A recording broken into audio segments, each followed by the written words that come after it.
With all the physical challenges in the physical world or digital world that we are approaching with, people see it now, a social credit system that's supposed to be implemented, maybe through this new emergency state, monkeypox and what's coming, and climate and all these different emergencies that are moving in. Do you see the human family going through another COVID-like reaction state? Or do you think that this time around it won't quite happen this way? Do you think we have evolved enough, collectively speaking, to deal with it differently? Well, I think it's numbers. Indeed are some people just, again, following the same cycle they did before? Well, the answer must be yes, because people are lining up in places like Westchester, New York, I saw a report about, for the monkeypox, quote, vaccine. So the asleep will do asleep things. The difference is the numbers who will do it. I was very interested to see a clip with Anthony Fauci, who, let's not, pull punches, is a psychopathic, not just over, quote, COVID, but going way back to AIDS and many other things. And he was saying and kind of ruining the fact that because of anti-vaxxers and misinformation and people being tired of COVID, people weren't doing what they were told anymore. It's a very simple equation. If 8 billion say no, then the tiny few trying to manipulate them cannot make them do things that they want them to do. They simply can't. The numbers game alone just destroys the ability of the few to manipulate the many. And there are far, far more people now than there ever has been who are deeply skeptical of authority and doing what authority tells them. And, you've got a very, very vehemently angry group, which doesn't get the opportunity to express itself, but you can see it if you look around. And they are the people that did do what they were told. They did believe what they were told about this fake, and they had it. And some of them died. Some of them have had their lives, health destroyed forever. Others, all of them have families that have watched it. And they are very, very angry at what's been done to them and how they've been manipulated. So, you put that lot together and you're talking about a very, very large number of people, more than ever before, who are skeptical enough of authority and suspicious enough of authority and have no confidence in what authority tells them, that they won't be an easy push next time. So it's more and more difficult for them. And so what they're trying to do is to create dependency on the authorities through economic collapse. That's in part what in massive part actually, what the lockdowns were about. If you take back this economic dismantling that's going on now, and you take it back to the start, well, you can really pick it up with the COVID lockdowns.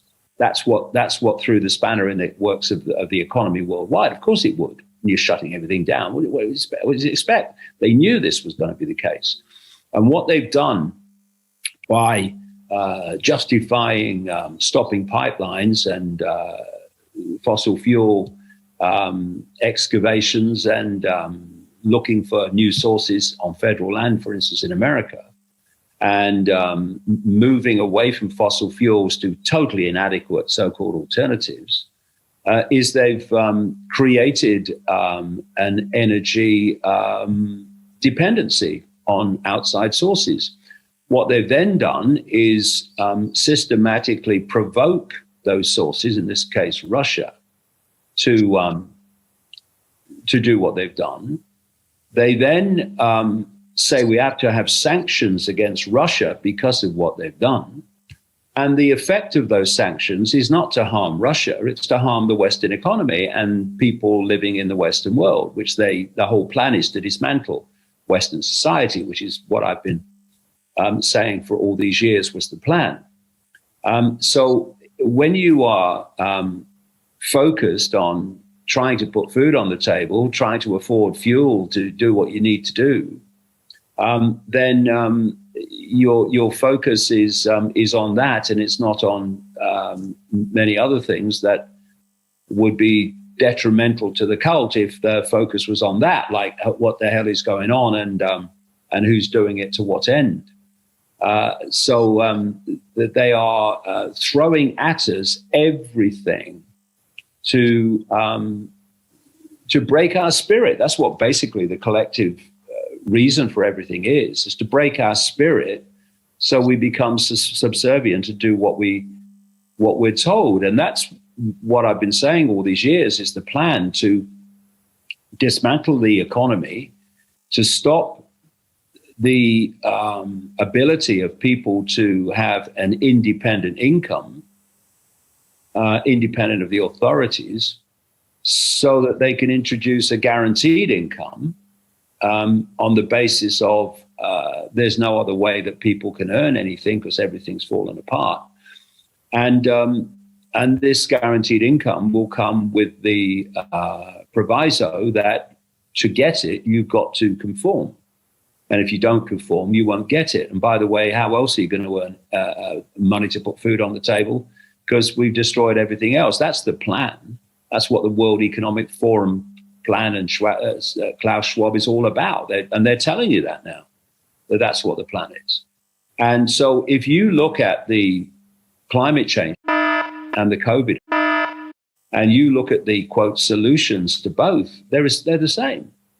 They're the centralization of power over every area of our lives and the dictatorial imposition of that power. That's what it is. I mean, you know, if you are in a position whereby the food chain is being dismantled, the food supply chain, and then you tell Dutch farmers in a country that's the second biggest exporter of food in the world that you are going to introduce rules and regulations that will absolutely destroy them, and then you're going to take their land away, then you're not making a mistake. This is not incompetence. This is coldly calculated. But there's other ways of looking at this. For instance, if you were being subtle, you wouldn't do something as obvious as what they're doing in Holland. And they want to do something similar in Canada, of course, and elsewhere. You wouldn't do that. You try to hide it. But when you come out and say, we're introducing this legislation which is going to destroy farmers, and everyone knows it's going to destroy farmers, well, that's not trying to hide it. And I think one reason for that, may not be the only reason, but one big reason, is these people are now in a state of panic. You see, when you're hiding what you're doing under the radar, you can kind of relax because you're pushing your agenda on, but you're not alerting anybody. So the pushback is, I mean, I know this because I've been pushing back for 32 years. I know how little pushback there's been over the years up to this point. Because people, they couldn't directly see it. They didn't directly experience it. So I'm not really bothered, mate. Oh, it's just a theory. You know? But there comes a point, I said this was coming a long time ago, where if you're going to change society in the way that you want, there comes a point where society changes in the way you want. You can't hide it anymore. So what you have to do is move from hiding it to selling it. And this is what these lunatics at the World Economic Forum and others have been doing. They've been trying to sell it as a good thing.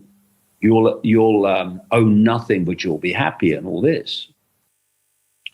However, once you break the surface and you put yourself on public display, which is pretty much what happened in the first few months of 2020. So they put themselves on public display. I said in one of those early interviews in 2020 that these people have now entered the room where they can be seen, and they've just heard the frickin' door click shut behind them. And that's what's happened.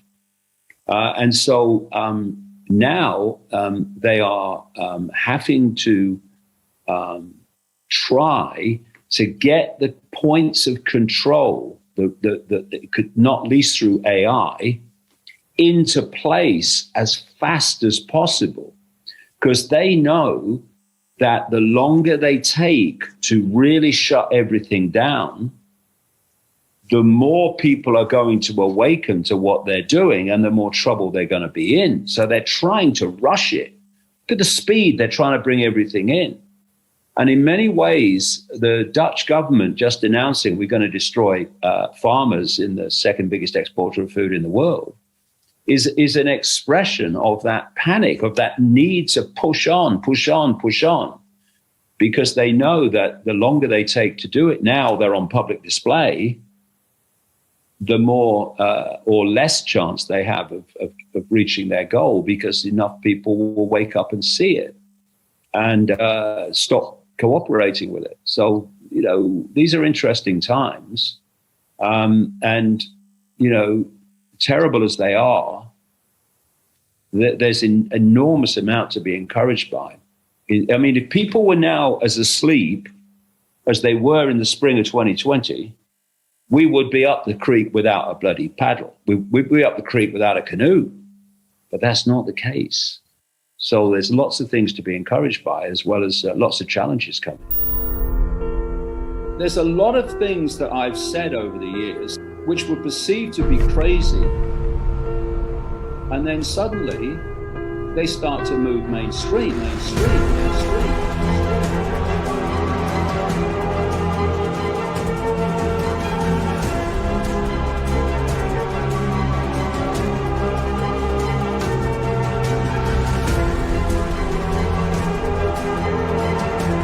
I'm waiting for someone to convince me that we don't live in a simulation. What is real? How do you define real? If you're talking about what you can feel, what you can smell, taste, and see, then real is simply electrical signals interpreted by your brain.